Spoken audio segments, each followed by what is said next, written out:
that people understand that even if Blink Twice had a trigger warning, which it did, it had a trigger warning. We should all be okay with it. The trigger warning was A, only on screen for 60 whole seconds before the movie got started. So if you decided to go to the bathroom right before the movie started, you would miss the trigger warning.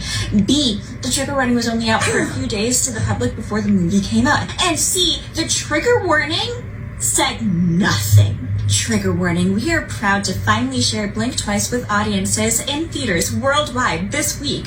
Blink Twice is a psychological thriller about the abuse of power. While this is a fictionalized movie, it contains mature themes and depictions of violence, including sexual violence. This may be upsetting or triggering for some viewers. For resources that offer support, visit BlinkTwiceResources.com.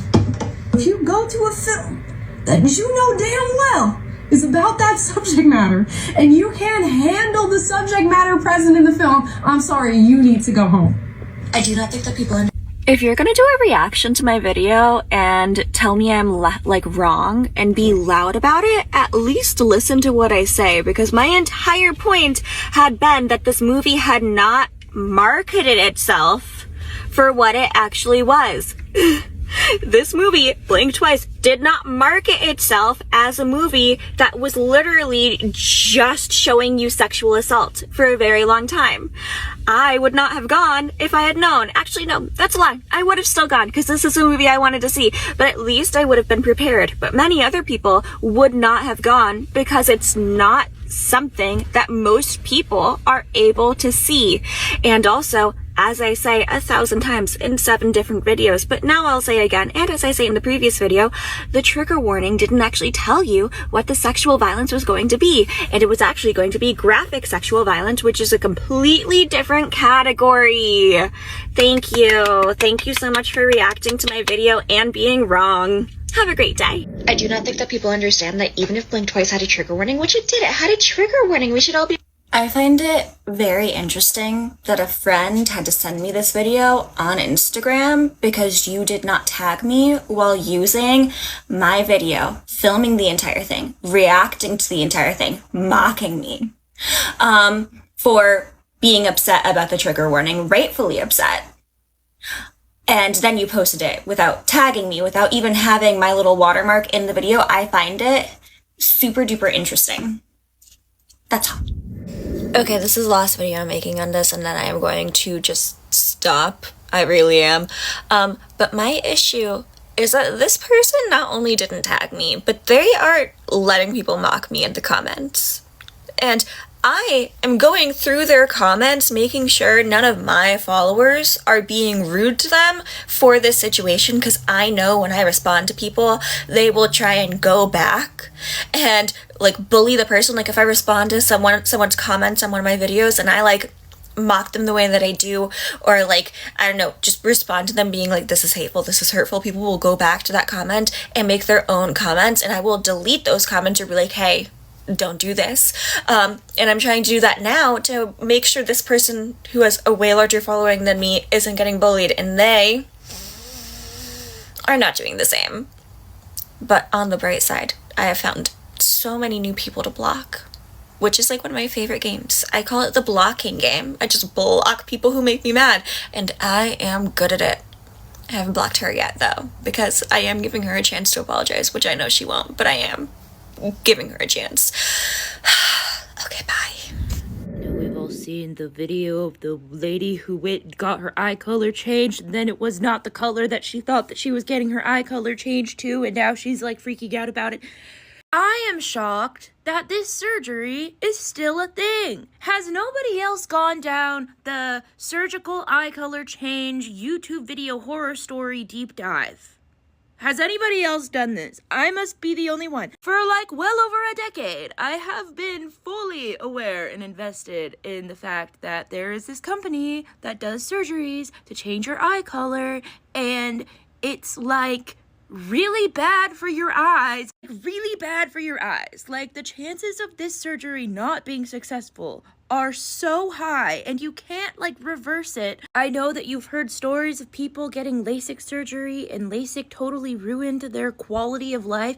The same shit can happen if you do this shit to your eyes. And literally, like, what they do is they put a like contact into your eyeball, Like there's a colored thing in your eyeball. They put it in there. Like that's a pretty invasive thing to do to your eye. Has not been very super heavily researched. The horror story videos that exist on the internet of people who have done this and regretted it are just like, don't do this. Do not do this to your eye. Do not do this to your eye. Speaking of eye color change surgery, does anybody remember that Instagram influencer Sarah McDaniel, who went on Instagram claiming to have heterochromia, and then everybody called her for faking because you could see the colored contact in her eye, and so then she got the eye color change surgery on one of her eyes so that she could like claim to have real heterochromia? Does anybody remember this? This is Sarah McDaniel. She got like her start on Instagram by claiming to have heterochromia and got tons and tons of followers and was talking so much about how much hate she got for looking different and all of this stuff. And then her father posted on Instagram pictures of her as a child where she clearly does not have heterochromia.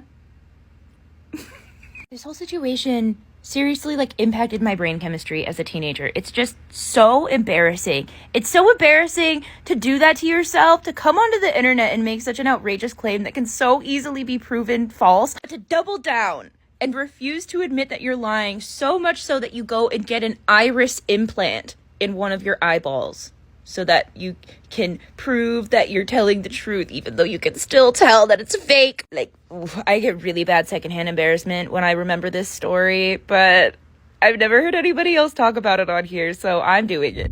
Hello, everybody. If you have not seen Florence, Ellie's, Trisha's, or Lauren's video about everything going on with Matt Marshall, I implore you to go watch those before watching this. They're in my reposts, and I'll also link them down below. But Matt and I were friends. We were in a group chat with Morgan Foley and Lauren, AuDHD former teacher here on TikTok. And Lauren has already provided a really eloquent breakdown of everything that kind of happened in our group chat, but I also just wanted to come on here and express my support and validation of everybody else's stories that have already been shared here on TikTok, because they are telling the truth. Over the course of the last several months, Matt has progressively shown more and more of his true colors just in everyday conversation. While he was traveling, he would talk about these girls that he was pursuing and going on dates with and getting really, really excited about, but then he would never mention them by name, and all of a sudden he would just stop talking about them. And I remember feeling kind of icky about it and questioning myself as to whether or not I should like bring it up to him. But he would always provide just little enough information to make it sound like a huge overstep if you ever questioned him about anything, which is why we were all very taken aback when he came into our group chat one day out of the blue and said that Florence was accusing him of emotional manipulation and abuse. Because Florence had never been mentioned by name before. She was only known as London Girl in our group chat. We had no idea who he was talking about, who was accusing him of emotional manipulation and abuse. And so naturally, especially with the context clues we already had in the group chat,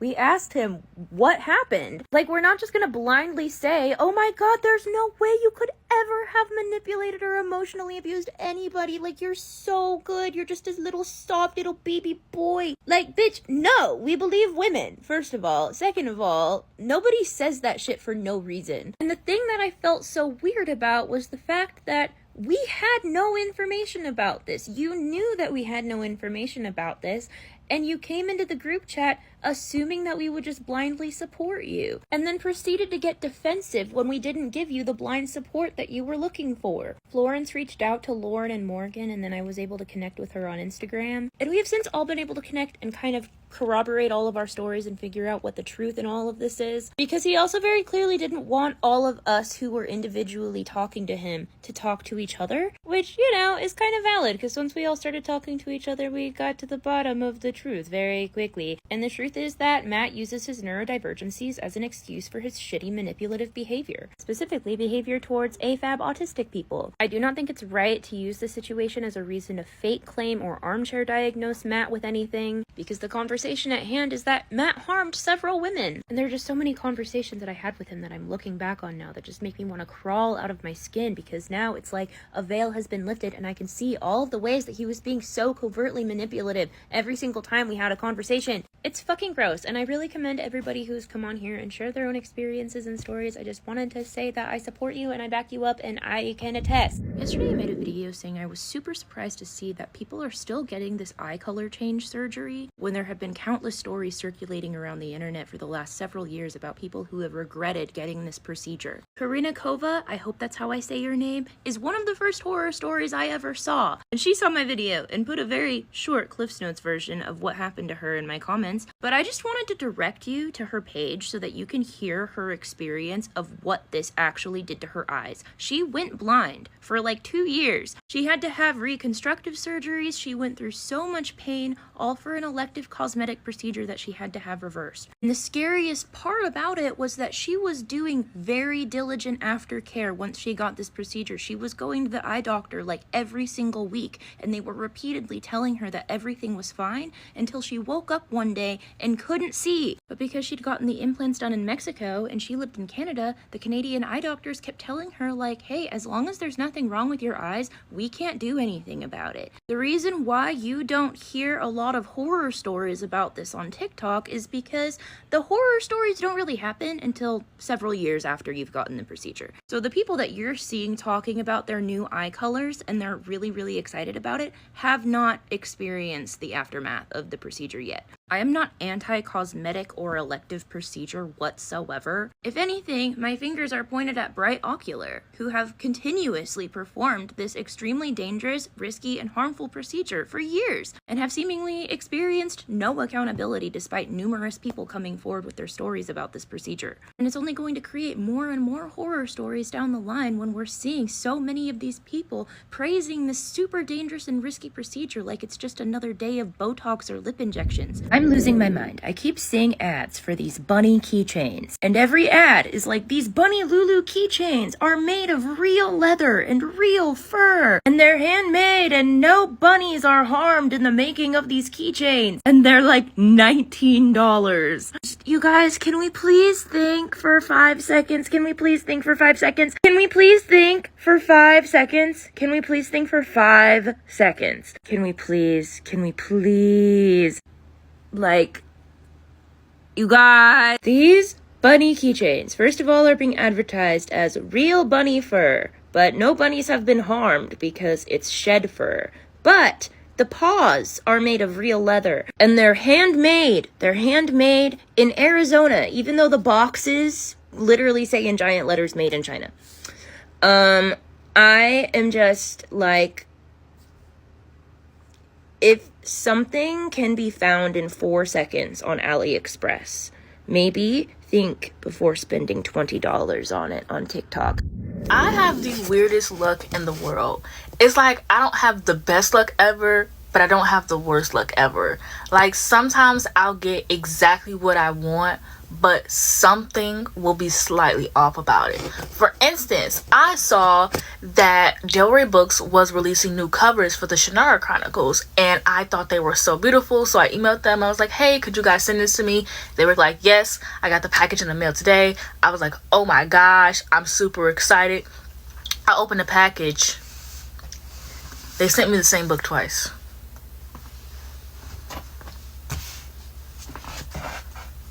So now I just have the first book twice and then the second book, but no third book. And like, obviously I'm very grateful that they sent me these beautiful books. But my luck, this is just my luck. Like, that's what I mean when I'm like, oh, just my luck. Like, the weirdest things will happen to me. I don't know. I know that a lot of people on Book Talk have not been in the book community for that long, but proper book community etiquette is to not tag authors in your posts. I just watched a video of this girl being like, oh my gosh, OC Silver blocked me, like I'm gonna tell you guys why she blocked me. And so she goes on to say that she made a video like ranking the author, and then she added the author. Immediately I was like, oof. I mean, like she said, like, you know, like the whole, like, you know, people have every right to block people, like she didn't really need a reason to block me, all that stuff. But the moment she said she added her, I was like, oof. But I was like, you know what, a lot of people just don't know that. Like, it's something that you see all the time. A lot of people just don't know that you shouldn't tag authors. So I was like, okay, like maybe that was like, she said it was an afterthought. So I'm like, okay, whatever. And then she goes to say the only reason why she noticed is because she went to go tag her again in another post. What are you doing? What are you doing? Why are you tagging authors in your posts? Rather it be nice, innocent, or not, like rather it be, you know, you're praising the book or critiquing the book, never tag the author. The author had every right to block that girl simply because she tagged. Like it didn't even need to be a reason, because everybody in the comments were like, oh well, it was a good video, like it was a ranking, like blah blah blah. She probably blocked you because you tagged her. That's not something that you do in the book community. Like, come on, you guys. I know we love making those like AI videos where you get to like imagine hugging our younger self, or like imagine hugging a relative who passed away, like they're all cute and everything, but we should probably stop doing them. I know that technology is like super cute, but if we keep using that technology, it gets better and better at like recognizing our faces, or specifically your face, which means that people have it to do bad things with. Like people already have a hard time identifying regular AI images, but deepfakes are getting increasingly common and increasingly good while still being incredibly unregulated. That means that really bad people can have your image do really bad things with, from making videos of you doing crimes that you didn't commit to doing, you know, adult video stuff. And as there are reports of police officers using AI to solve crimes and being really bad at it, we really don't want this technology getting out of hand. And it might be all fun and games and cutesy for us, but at the end of the day, this is technology gathering data, and the more data we give it, the better it gets. So we should absolutely be advocating for some laws to put a handle on this, but in the meantime, just be wary of how many of those like cute little videos you're making, because like they're cute to look at here, but like it might not be so cute down the line.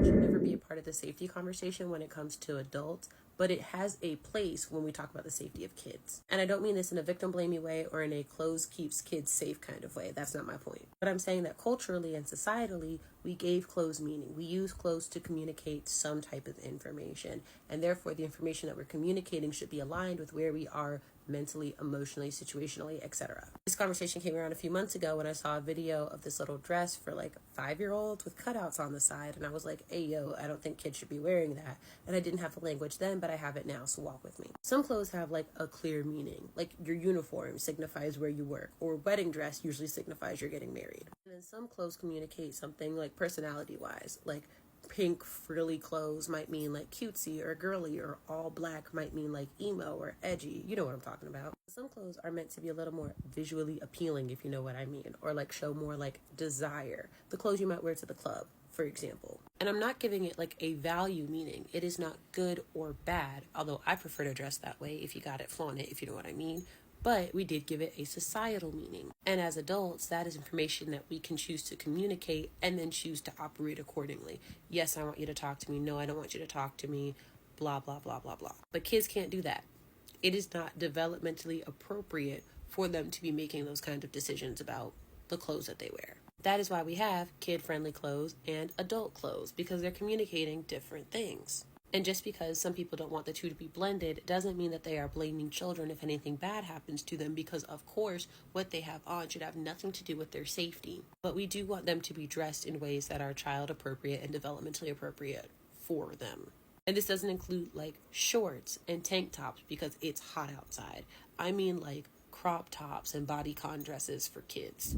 If you are a person doing carpool, picking up or dropping off, I don't care if you're a parent, grandparent, babysitter, what have you, and you have one of those pieces of paper that has identifying information about your kid for the carpool, take it out of your car windows when you're not doing pickup drop off. I know people leave it in the window all the time because it's easier, or because it's something you don't automatically think about, especially when you get the kid in the car and you're driving away. But you need to take it out of the window, especially if it has any like critical identifying information. I recently drove past a lady who had the piece of paper in her car. It was bright pink, and it had the kid's first and last name and grade level on it. I don't know if it also had the school. I didn't look. I drove past her for like 3 seconds. But in those 3 seconds, I learned that that car had a young child by their first and last name in it in seconds. Now, I'm not going to do anything bad with that information. Most people aren't going to do anything bad with that information. Most people are like me and aren't even going to retain that they saw it. But somebody who wants to do bad could, and leaving that bright piece of paper in your car with all that identifying information on it makes it a pretty easy target to pick out. I'm not telling you this to scare you. I'm just telling you to keep you in the know. Take that piece of paper with all that identifying information about your child out of your window when you're not doing pickup and drop off. I know it's another thing to remember. I know it might be annoying, but you gotta. You just gotta. When I was 10, 11 years old, I was 5'10" because I'm a tall girly and I grew fast, which means I was out of kid clothes like pretty early. I was wearing like young juniors. And I distinctly remember I going to the grocery store with my mom, and I had on this super cute floral top, but it was a v-neck, and I had on a little cami underneath to cover up my growing bits and pieces. And at the store, I got separated from my mom because I was looking at this cute little baby, and I was like, oh, what a cute baby. And this old man, no younger than like 40, comes up behind me and goes, do you want a baby? After distinctively checking me out. And then he follows me around the store until I make it back to my mom. And even though this happened to me when I was like 10 or 11 and I'm much older now, this was one of the first times I distinctly remember being in some type of danger and also feeling insecure about an outfit of mine. But the important thing here is not that I felt insecure in the outfit. The important thing is that despite this, I chose to wear it again with the knowledge that this could happen and the knowledge that if and when this happens to me, I need to go get my mom because I was 10 or 11 years old. Now, because I was a little tall girly, I remember when I was like 6 years old, I got yelled at by a Chick-fil-A employee for being too tall to play in the playroom. And she thought I was older, so she came and confronted me personally. And when I was 6, I had no idea what to do. I froze, I stood there and cried. And when I say we need to put kids in developmentally appropriate clothing, this is what I mean. Because 6-year-old me has no idea what to do when an adult comes up and talks to me. But 10-year-old me knew exactly what to do and also whether or not I chose to continue dressing that way. Like, that was my choice. You should not wear bikinis, bodycon dresses, fishnets when you are a young child because you do not have the skills and the verbiage to communicate what is happening around you to keep yourself safe and also whether or not you will continue wearing those clothes. All of that is out of your reach. This is what I mean when I say put kids, young kids, in developmentally appropriate clothing. None of the strategies people have to stop school shootings at the moment are going to work, okay? Not increasing security, not bulletproof backpacks, not going over drills day and night, not arming teachers, which is cuckoo nuts, bananas, not thoughts and prayers, none of it. The only thing that's going to work is policy change. There have been 45 school shootings in the United States this school year. The school year started for some as early as August. So if we think just from August 1st to now, that is 45 school shootings. They haven't even been in school 45 full days. There is no strategy on this earth that is going to make that number decrease besides policy change. Not even arresting the parents of the perpetrator if that person is a minor. Even that isn't going to work. The only way to keep this from happening again, because it will happen again, is to advocate for policy change, is to keep weapons out of these people's hands. That is the only option. And if you are advocating for anything else or anything less, then you are wasting time. And that is time that lives are quite literally on the line. So if we go with the idea of arming teachers, would the state provide those arms, or would teachers have to provide them themselves, like the rest of their school supplies? And if the state were to provide these materials, would the quality vary from school district to school district or even school to school, the way that the quality of education varies based on socioeconomic status of the location? And if teachers were supposed to get them, could they put it on like the class wish list because they're already struggling to buy like markers and crayons and paper? Or would parents also need a permit for that? Because right now people are kind of upset about just needing to share school supplies with like other students in the class. I don't know how like crowdsourcing or crowdfunding a weapon would go. And regardless of all that, would teachers actually receive adequate training on how to use these, again, quote unquote, materials? Or would they have to sit through another one of those, 32-hour video sessions online that they have to sit through every couple of months? And would they receive pay for these trainings, unlike the other trainings that they have to sit through day and night in their own free time without any additional pay? And would they be receiving any additional pay for this at all? Because right now they're getting like $36,000 a year to teach students, to essentially raise students, to work outside of their free time. And right now they're working 2 and 3 jobs just to afford like a meal and a place to live. And beyond all that, if the unthinkable happens and a teacher actually has to use this quote-unquote material on a student, would they get in trouble for that? Because right now, teachers can't even tell students and parents that they're not doing well in class, that they're not supposed to vape in there, that they need to stop talking during class, without the teacher oftentimes getting in some type of disciplinary trouble. I guess I'm asking, is this going to be like everything else in school? Or are we going to revamp the entire system? Because right now we already have teachers quitting 2 weeks into the school year. I don't think we can add another thing to their plate. I don't. Why would I want to have the same outfit as a baby or a toddler or a young child that is not mine? Better yet, why would I want one of my most fire fits to be an outfit that a baby, a toddler, a young child would have? Like anytime I say that kids should wear like developmentally appropriate clothes, someone say that I'm victim blaming because it doesn't matter what a kid has on, they should always be safe. And that's true, kids should always be safe 1,000,000%. And at the same time, because multiple things can be true at once, there is no reason that a young child should have on clothes that were originally meant for adults. And the best way I can put that in perspective is if I think about like going to the beach or going out to dinner with my friends and putting on an outfit and thinking, wow, I look so good. Like I look so hot right now. And then I go to the function, I go to the venue, go wherever. And along my way, I pass a toddler in the same fit.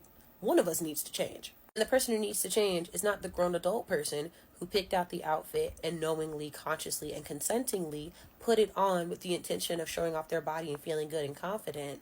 That's not the person that needs to change. The person who shouldn't have that outfit on is the baby, the toddler, the young child, who likely did not pick out that outfit. And realistically, if given the chance to pick out their outfit, would pick something that they could, run around and play in and has like fun, bright colors and probably doesn't even match. Like if you let a young kid pick out what they wear in a day, there's a good chance they're going to pick out some polka dot leggings, a tutu, and some cowboy boots and waltz out of the house. They don't want to wear fishnet tights or a string bikini or a mini skirt. That's not their ministry right now. And it's not supposed to be. So whenever I feel like I've lost the plot and can't find my point again, I just think about how embarrassed I would be if I pulled up to the function in my best fit and matched with a toddler. I would never live that down. And maybe the parents shouldn't either. I don't know. The thing about Clark's dating standards is that while they might be high, they're not rooted in hate like some of y'all's. Like when Clark talks about not wanting to date anybody outside of her socioeconomic class, she's not doing it because she's like, you brokies suck. She's not being classist. She's saying, these are the things I work for. These are the things I value. This is the lifestyle that I want for myself, that I built for myself.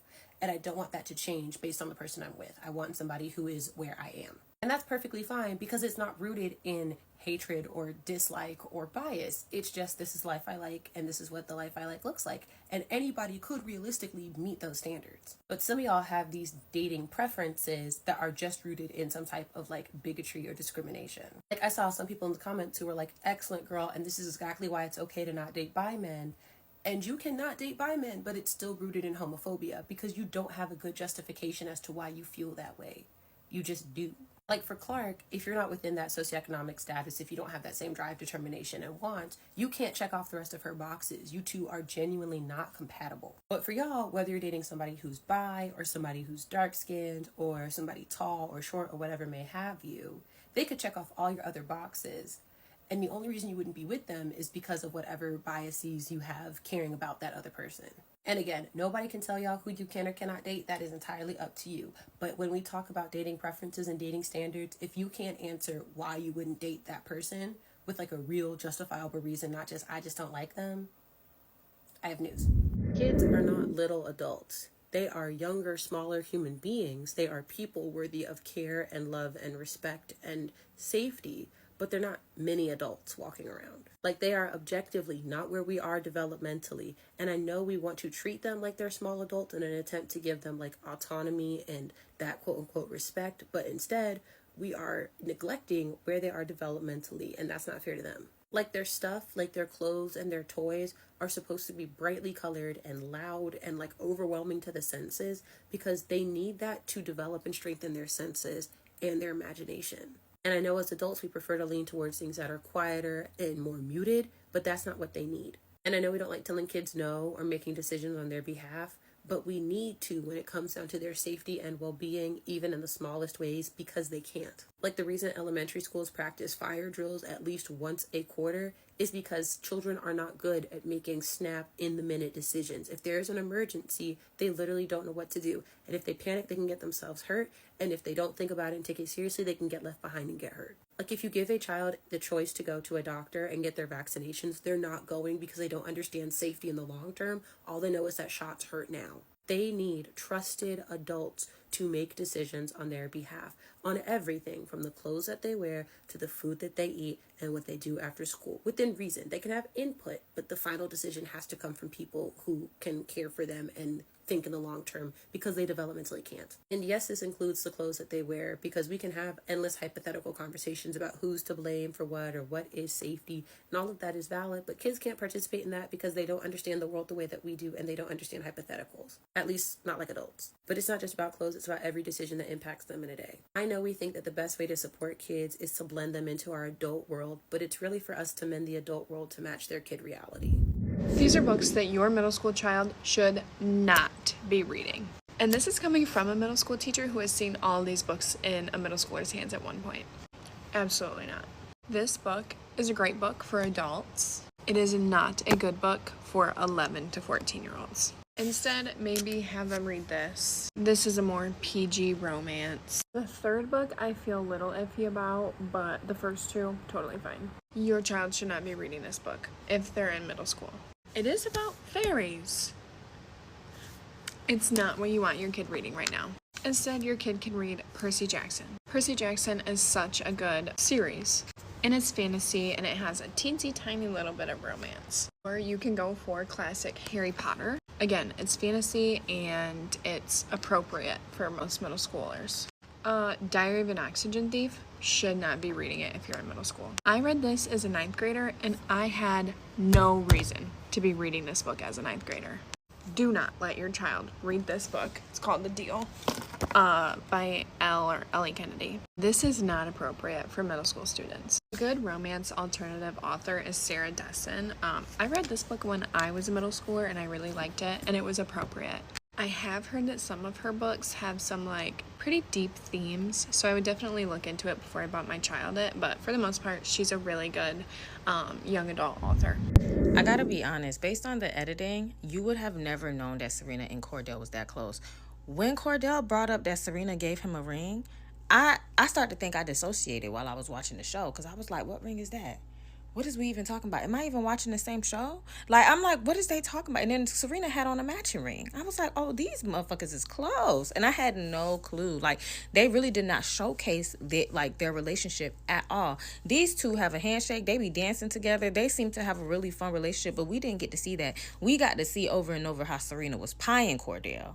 And so we wasn't really fucking with Serena like that. We didn't actually see the relationship behind closed doors. But we definitely got to see Kayla and Aaron. So that's kind of that's weird to me. Do you get what I'm saying? But also when he was like, I want you. Serena. I want to be Serena when I grow up, because I would have folded. Bent at the knees.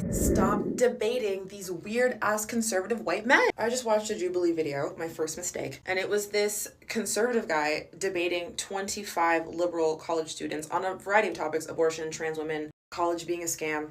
I was curious to hear what these college students had to say in response to the typical conservative debate tactics and talking points. There were some really good points made. People articulated themselves very well. Overall, they dominated him. Okay? But what really bothered me is you have this white, cisgender, heterosexual, ultra-religious, conservative, privileged white man sitting across from young women, young black women, young queer people. He's sitting across from a young college woman talking about how he thinks abortion should be illegal, abortion is murder, blah, blah, blah, women shouldn't have agency over their bodies, people with uteruses shouldn't have agency over their bodies. And he has no stakes in the game. None of these topics actually affect him. His rights aren't being infringed upon. He's not debating his own personal rights and freedoms. There's no emotion behind his eyes. You cannot appeal to his humanity because it doesn't exist. That's literally why I stopped debating people on fucking TikTok. Not that I was debating people, but if you followed me back in the day when I first started, I was on here morning, noon, and night, responding to videos back and forth to well-known misogynists and racists, thinking that somehow I can change their minds, that I can fix them.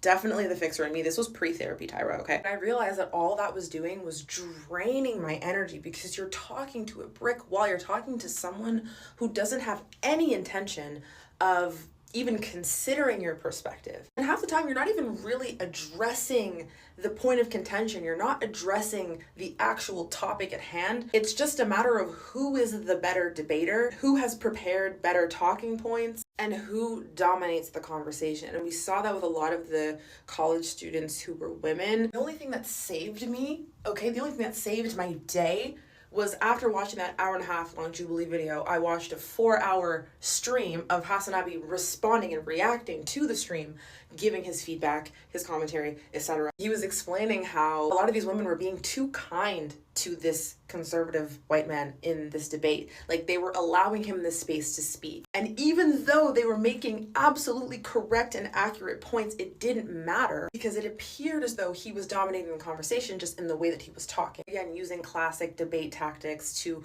confuse them, throw them off. At the end of the day, the college students absolutely dominated him, okay? Don't get it twisted. I don't suggest you go watch it unless you want to trigger yourself. I'm somewhat of a masochist, so I do this to myself intentionally. Bring yourself peace and love, okay? Don't go watch that video. But my point is, stop debating these fucking people. Stop debating them on TikTok. Stop responding to their fucking videos, okay? Unless you feel as though there's a point, the valid point that you can make to share with your core audience. You feel as though people will learn from a point that you have to make. Cool, reply. That's what I'm gonna do. But debating, stay away from it, okay? It's not necessary. So what my mom did for me when she was trying to help me develop my style as a preteen and as I was trying to develop my style as a preteen was she said yes, but like within reason. There was usually some type of compromise. Well, first things first, she was honest, both about like the social ills of the world, like why things are and are not safe, how things can and cannot be perceived, and also just like, is it cute, is it not cute? So she became somebody I could trust in the realm of like looking nice. But then she would always say like, yes, within reason, or like have a compromise or something. So like I remember in middle school, I wanted to wear this little black dress for the talent show. It was like real thin on top, like a tank top. It kind of like scooped low, and then it had like a big poofy skirt, but it was short, like real short. And I'm real tall, so it was real short. And she was like, you can get the dress, but you have to wear a jacket over top of it and tights underneath. And I was like, that's gonna mess with my look. And she was like, tough. So if I wanted to wear the dress, I had to find tights and a jacket. But then she worked with me to find a jacket that looked cute with the dress and tights that looked cute with the dress that didn't just like mess up my vision. And we did that with a lot of stuff. Like if I liked a low cut top, I wore a cami underneath. My shorts were all cuffed instead of frayed, so it was less likely my bits and pieces hung out the back. I could wear heels, but they couldn't be too tall, just compromises. Even in my emo phase, when she wouldn't let me streak my hair, we went to Hot Topic together and bought fake hair streaks. In fact, we went to Hot Topic together a lot. So I was able to express myself and feel good about myself while doing it in ways that were like developmentally appropriate for a preteen, early teenager. So Black women, are we ready to confront some of the biphobia that runs in our communities, that runs in many of us, or are we going to keep acting like that's okay? Because as people have been talking about dating preferences, I've seen a lot of Black girls go, yeah, this is exactly why it's okay that I don't like bi men. And again, you can choose to date whoever you want to, but like, are we ready to address that that's rooted in some biases, and that we start to sound like some of the really colorist or racist men that are like, oh yeah, I don't have to date Black people. Like, are we ready for that? I've yet to see a good reason, like a genuine reason, why so many Black women will not date or even really interact with a bi man. Like sometimes it's the whole, I don't want to get cheated on, and bi men are promiscuous because they like boys and girls. Meanwhile, straight men are such dogs that back in the day they held whole secret families. Now they just have a plethora of extra kids laying about. It pops up in our music and in our pop culture. It's half the dudes you know. What is that? Or if it's, I don't want to catch something, knowing good and well that LGBTQ people get tested more often than everybody else, and that straight man that you're messing with hasn't seen a doctor's office in probably 10, 15, 20 years. Or people say like, I don't want to lower my dating standards. Meanwhile, every bi man that I've ever met has more kindness, more empathy, better communication skills, better hygiene. Meanwhile, that man you're messing with hasn't taken his headset off in 72 hours to brush his teeth. Like what we're saying and what we're doing are completely misaligned. So are we ready to admit that that comes from some biases that we hold within ourselves? Are we just going to keep parading around like that's an okay, normal thing to do? I'm just asking. Commenting, what about human rights? What about genocide? What about this, that, the third that's more important? Is very rarely the gotcha that you think it is, especially on this page. I have a very long-standing record of caring about human rights, on advocating for other people's, on educating other people about the multiple crises going on in the world and what they can do to help. And just because you stumbled on a post that isn't on those themes, but is something that I care about, especially because I care about the way that we treat and clothe children, and especially as a new mom to a young daughter, doesn't change that. And I never get this comment on any of my genuinely silly, stupid, goofy content. I always get it on something that like I genuinely care about, even if other people might not. And whenever I get this comment, it always comes from a private account that doesn't make any content, where you can't see their reposts, where you don't know the advocacy or activism work that they're doing behind the scenes. And it's not really my business to know or to judge. But this comment always comes from such a place of judgment from people where you can't see the good that they're doing either. So if you're so sick of people not talking about food insecurity or housing insecurity or the multiple genocides going on in the world or human rights issues, I highly suggest making your own content where you can educate other people. I highly suggest that you engage with my other content where I do just that. I highly suggest making it possible so people can see your repost and engage with things that way. Or I highly suggest you just scroll on, because you can do that too. Because I'm tired of seeing this comment too, because just because I'm talking about things that matter to me but doesn't matter to you doesn't mean that what I'm talking about is not important. And honestly, even if it wasn't important, it's okay, because I'm a multifaceted human being who can care about many things at once. I'm so sick of this. All right, I'm going to try this again and then I'm going to end it, because at this point, if you don't get me, then you're choosing not to get me and I cannot help you. Number one, we need to put some real efforts towards stopping PDF files. I'm talking legislative action, not just having conversations about things we know are bad. Number two, and more importantly, it is never ever a child's fault when something bad happens to them, no matter what they were up to or what they had on. The onus is always on the bad person. That being said, anything that a grown adult person can put on their body and think, I look so hot, I look so good, I look so fine, does not belong on a child's body. Okay, they should not be. Any clothing designed to show off more skin, to increase sex appeal, to increase desirability, does not belong on a child, period. It is not keeping them safe, not only in terms of PDF files, but also in terms of general physical safety, like not getting a sunburn or not getting unnecessary cuts. It is not activity appropriate because some of these clothes hinder movement, which means they hinder play and exploration. And it is not developmentally appropriate because young children do not understand what those clothes are communicating, nor can they consent to share what those clothes are communicating. And we can't just say, oh, it's just clothes, because if they were just clothes, then we'd leave them kids in the polka dotted leggings and sparkly t-shirts and light up shoes. Two things can be true at once, and this conversation is worth having because as I am now shopping for my young child and have seen other people shop for their young child, the clothing options out there, especially for young girls, are getting kind of scary. And this matters not only because I and many others have young children, but because the safety and rights of children matter and have always mattered. And that is something I've always advocated for even before I became a mother, because children matter.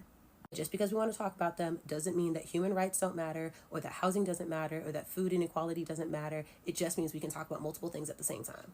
It really does. That being said, if you want to have in-depth conversations about these issues, then you need to engage with in-depth long-form content, okay? Y'all do not make it past the 30-second mark on most TikTok videos, at least of mine, and I know that because I can see the analytics. If you want to have in-depth conversations, you have to be willing to sit through an in-depth conversation. But beyond that, and most importantly, if something matters to you, I highly encourage you to speak out on it, to make the content, to engage with the content, to repost, to be a resource.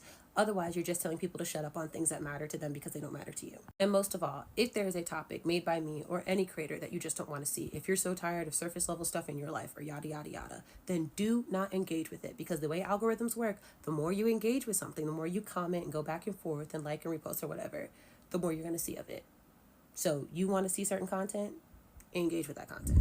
As a person who has done the very thing that Clark says in her dating video that she will never do, I will say I wholeheartedly understand where she's coming from. I tried to get this across yesterday and I didn't do a good job, so I'm rephrasing and trying again. But I'm saying this, and this is so embarrassing, as a person who was once so down bad for a dude, I was splitting Waffle House dinners so consistently that one of the waitresses asked that man if he was ever going to just buy my dinner at Waffle House. And it's not just that he couldn't afford it, because there were times that was definitely true, but it's also that he didn't want to. He had no drive, and his drive did not match mine. Like at one point when I was in college dating this guy, I was working 4 jobs so that I could pay off my tuition by myself, so I could have opportunities for after graduation, and so that I could live the life I wanted to live. Meanwhile, he worked his one job, sometimes, more often than not, was just chill, playing the game, like just doing nothing. And I constantly felt like I had to drag him to success, like drag him to be where I was. And it was exhausting. And even more embarrassingly, I did that consistently in relationships I was in even after that for years. Because I, like many other women, fell for that thing that love conquers all, that money is of no object, that we're a team, we're supposed to look out for each other, yada, yada, yada. And what happened is that not only was I holding myself back, but I was doing all of the work in these relationships for us to look anything that resembled happy and successful. And it can be exhausting to do that in relationships, and it almost always holds you back. Like every single time I get out of these relationships, like I thrive personally, emotionally, financially, like it gets so much better. And I understand that some people get stuck in the cycle of poverty, and that poverty is systemic, and that most people actually can't escape it. I think what people are missing in her video is that she knows that too, because she says like not everybody her age has what she has, but she wants somebody who is kind of where she is in life and has her work ethic. This isn't to say that people in poverty don't work incredibly hard, because they do, although realistically people in poverty aren't approaching her. She's saying that because of the lifestyle difference and because she worked really, really hard to have the life she wants, she doesn't want to give that up. And also, she won't be giving up for somebody who doesn't have her drive and determination and work ethic, like almost like separate thoughts. And as a person who has dated people in, under, and above her social class, but consistently meets people who don't have that determination and work ethic that I have, you spend a lot of time working backwards, going backwards, trying to drag someone up to where you are, and it holds you back. And I get it that she doesn't want to do that. In fact, she's smarter than me, because I was doing that at 23 and she's skipping it, and that is a beautiful thing. The universe isn't going to deliver you to a crossroads moment and then make it confusing. I heard that in a video today, and it really, really sat with me because it's so true. Oftentimes, life tells you what needs to happen. People will tell you what needs to happen, and you just need to follow the signs. Like, if you're looking for change in yourself, or if you're stuck in a situation and you don't know where to go, realistically, you just need to listen to the signs, because they are there, whether they've come from a therapist or friends or the universe, whatever it is, the signs are right there. You just have to listen. Like, maybe you're thinking about quitting your job, and then all of a sudden people start moving real different at work. Then it's probably time for you to leave. Or like, if you have a long-standing friend and maybe you've outgrown that friendship and you start feeling real nauseous or sick whenever you're around that friend, it's time to pack it up. Or like in that relationship when you're like, what do I do? What do I do to make it work? And people around you are telling you to leave. The sign is right there. And oftentimes, not all the times, but oftentimes, when we get real confused in a situation, it's because we've really gone and confused the situation. We think, how can we make it work? How can we make this last longer? How can we make this particular situation turn out in our favor the way that we think we want it to be? Instead of just letting it go where it needs to go and letting things fall where they may. And sometimes that means having to pick up the pieces and being sad and heartbroken, or having to reorient who you are or refigure yourself out along the way. And that's uncomfortable, so we don't want to do it, so we ignore the signs. But realistically, if you want to change or are looking for change, or if there's a situation that needs change, your next steps are oftentimes, not always, but oftentimes, pointed out for you pretty clearly. What really irks when people say, oh, it's just clothes, it's just hair, it's just jewelry, it's just whatever, is that they're downplaying a very important part of communication and a critical way of how we interact with and perceive the world. Like when we talk about communication and specifically rhetoric, we often think about like written language and then stop there. And that is a fraction of the different ways that we communicate with each other. Like we communicate with each other through like images, through music, through spaces in a room. Like when somebody stands at the front of the room, they're communicating with you that they need your attention, that they're somebody of importance, that they're the star of the show, and you know to listen. And we communicate with our material goods, the things that we decorate our house with, the trinkets that we buy at the store, and the clothes that we put on our body, the way that we do our hair, the way that we do our jewelry. All that is communicating something. Sometimes it's social, like a uniform or a wedding dress.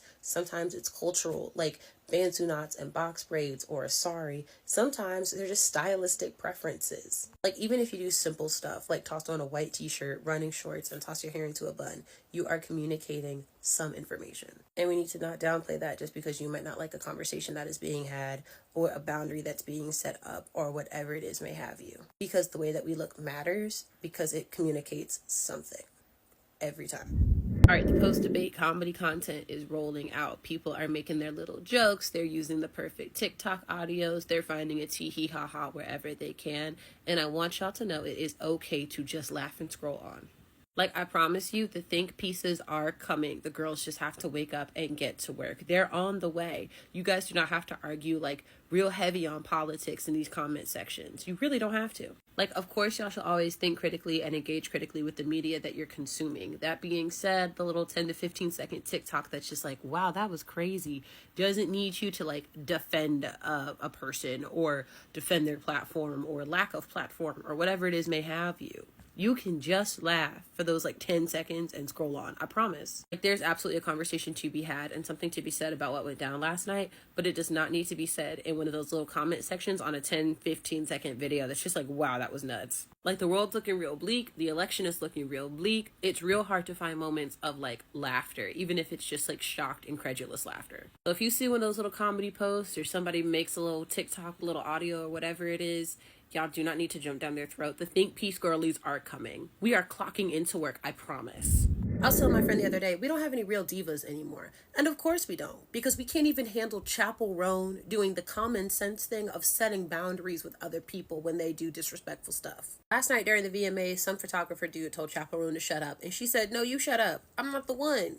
I'm not the one." And of course, people responded the same way they did the last time she set some boundaries. They were like, "Oh, she's so dramatic. She's not ready to be a celebrity. This isn't what they're supposed to be like, yada, yada, yada." This is exactly what celebrities are supposed to be like. I wish they were like that sooner.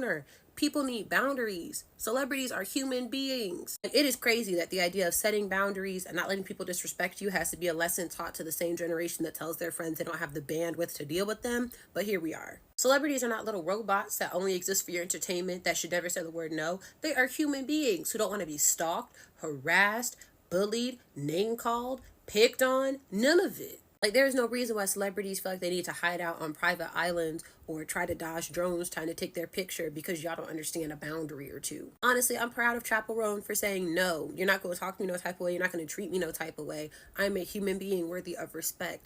Honestly, celebrities needed to say it sooner. But the fact that y'all can't handle that basic fundamental human decency, lets me know we are not ready for a diva. Not a diva. Y'all can't even handle the word no. We don't deserve Chappell Roan. Chappell Roan is an icon that apparently we just were not prepared for.